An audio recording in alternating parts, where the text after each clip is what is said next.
शंकर सुवन जो बोला जा रहा है वो गलत है जी। हनुमान जी शंकर जी के पुत्र नहीं है, शंकर जी ही हनुमान है। 27वीं चौपाई में सब पर राम तपस्वी राजा बोला जा रहा है जी। तपस्वी राजा नहीं, सब पर राम राय सिर ताजा। नमस्कार। हनुमान जन्मोत्सव के मौके पर ताज नगरी आगरा से धर्म चक्रवर्ती तुलसी पीठाधीश्वर जगत गुरु स्वामी रामभद्राचार्य ने अब की बार कुछ ऐसा बोला कि मीडिया की सुर्खियों में आ गए। चित्रकूट की धरती से ताल्लुक रखने वाले स्वामी रामभद्राचार्य देश की एक ऐसी नामचीन हस्ती हैं जिनका नाम बड़े ही आदर के साथ लिया जाता है।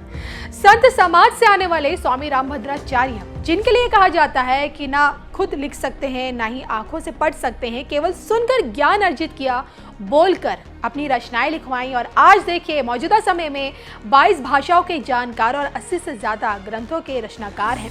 बतौर कथावाचक स्वामी रामभद्राचार्य आम जनमानस को अध्यात्म की दुनिया से तो जोड़ते ही हैं, इसके साथ ही साथ ज्ञान के तप से मिलने वाली दैवीय शक्तियों के बल पर जब कभी कोई भविष्यवाणी करते हैं या फिर कुछ भी बोलते हैं तो सत्य साबित होता है।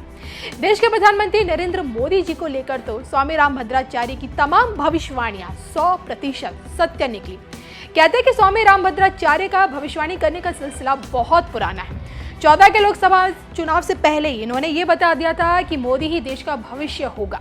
19 के लोकसभा चुनाव से पहले ये बता दिया था कि फिर से सत्ता में पीएम मोदी ही आएंगे और अब देखिए 24 को लेकर पहले ही रामभद्राचार्य इस बात की भविष्यवाणी कर चुके हैं कि पीएम मोदी इस बार जीत की हैट्रिक लगाएंगे। लेकिन फिर से सत्ता हासिल करते ही पीएम मोदी सबसे पहले किस काम को अंजाम देंगे, इसको लेकर स्वामी रामभद्राचार्य की भविष्यवाणी काफी ज्यादा वायरल हो रही है।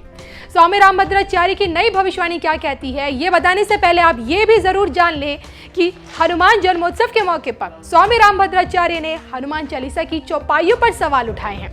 राम भक्त स्वामी रामभद्राचार्य ने हनुमान चालीसा की कुछ चौपाइयों को गलत करार दिया है। देखिए महाराज जी, आपने हनुमान चालीसा में कुछ ऐसे शब्द बताए थे जो गलत बोले जा रहे हैं, उस पर क्या जानकारी है महाराज जी? क्या जानकारी दुनिया जानती है? हाँ, कौन कौन से शब्द हैं? शंकर सुवन जो बोला जा रहा है वो गलत है जी। हनुमान जी शंकर जी के पुत्र नहीं है, शंकर जी ही हनुमान है। तो मूल पाठ है उसका शंकर स्वयं केसरी नंदन, नोट करते आइए जी महाराज जी। और दूसरा 27वीं चौपाई में सब पर राम तपस्वी राजा बोला जा रहा है जी। तो तपस्वी राजा नहीं, सब पर राम राय सिर ताजा। जी जी जी। और तीसरा पाठ है 32वें में है, राम रसायन तुम्हारे पासा, सदा रहो रघुपति के दासा नहीं है वो जी, सादर हो रघुपति के दासा। सादर हो रघुपति के दासा। जी जी जी। अब फिर भूल जाएंगे, फिर मुझे खाएंगे आप। है नहीं, रिकॉर्ड कर रहे हैं अच्छा। और 38वीं चौपाई है, जो सतबार पाठ कर कोई नहीं पाठे, यह सतबार पाठ कर जोई, छूटे बंदी महासुख हो। तो हनुमान चालीसा की किन चौपाइयों पर स्वामी रामभद्राचार्य सवाल उठा रहे हैं, आइए आपको ग्राफिक्स से जरिए समझाने की हम कोशिश करते हैं। हनुमान चालीसा की एक चौपाई, शंकर सुवन केसरी नंदन में स्वयं की जगह सुवन छप गया है। बजरंगबली शंकर जी के पुत्र नहीं है, बल्कि वो स्वयं ही शिव के अवतार हैं। तो हनुमान चालीसा की इस चौपाई में ये गलती है। दूसरी गलती, हनुमान चालीसा की 27वीं चौपाई में भी एक गलती है। इस चौपाई में सब पर राम तपस्वी राजा लिखा है, जो कि गलत है। यहाँ पर इसकी जगह सब पर राम राज फिर ताजा, ये शब्द सही है। हनुमान चालीसा की 32वीं चौपाई में भी एक गलती है। इस चौपाई में राम रसायन तुम्हारे पासा, सदा रहो रघुपति के दासा लिखा है, जिसे सादर रहो रघुपति के दासा पढ़ा जाना चाहिए। हनुमान चालीसा की 38वीं चौपाई में भी गलती है। इस चौपाई में जो सतबार पाठ कर कोई लिखा है, इसे ये सतबार पाठ कर जो ही पढ़ा जाना चाहिए।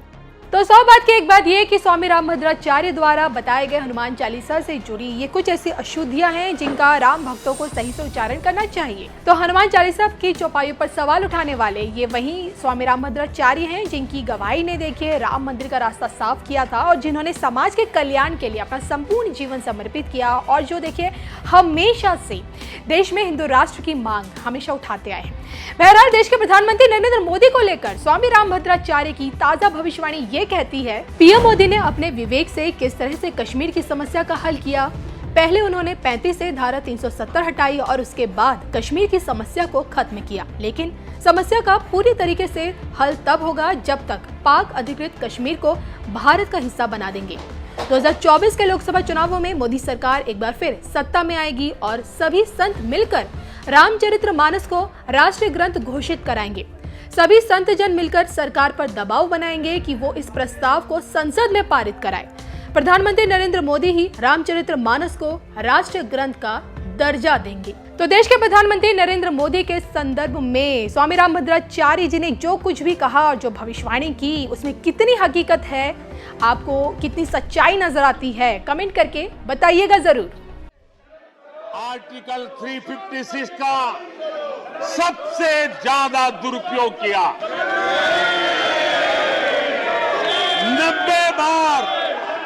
90 बार चुनी हुई सरकारों को गिरा दिया।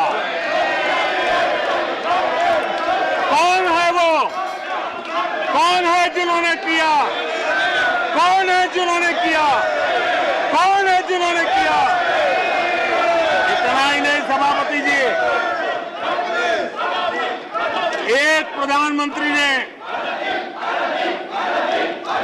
आर्टिकल 356 का 50 बार उपयोग किया, आधी सेंचुरी कर दी।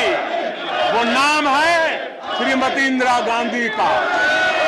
50 बार सरकारों को गिरा दिया। यहां यह भी कहा गया कि सरकार की योजनाओं को उनके नामों को लेकर के आपत्ति उठाई। कुछ लोगों को यह भी परेशानी है कि नामों में कुछ संस्कृत टच है। बताइए, इसकी भी परेशानी।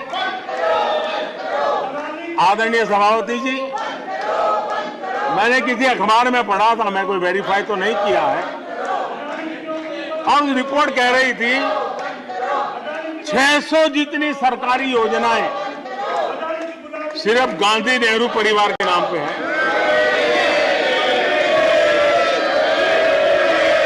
आदरणीय सभापति जी, किसी कार्यक्रम में अगर नेहरू जी के नाम का उल्लेख नहीं हुआ तो कुछ लोगों के बाल खड़े हो जाते हैं, उनका लहू एकदम गर्म हो जाता है कि नेहरू जी का नाम क्यों नहीं दिया। आदरणीय सभापति जी, मैं बहुत आश्चर्य होता है कि चलो भाई, हमसे कभी छूट जाता होगा नेहरू जी का नाम, और छूट जाता होता होगा हम ठीक भी कर लेंगे क्योंकि वो देश के पहले प्रधानमंत्री थे। लेकिन मुझे ये समझ नहीं आता है कि उनकी पीढ़ी का कोई व्यक्ति नेहरू सरनेम रखने से डरता क्यों है? क्या शर्मिंदगी है नेहरू सरनेम रखने से? क्या शर्मिंदगी है? इतना बड़ा महान व्यक्तित्व अगर आपको मंजूर नहीं है, परिवार को मंजूर नहीं है, और हमारा हिसाब मांगते रहते हो।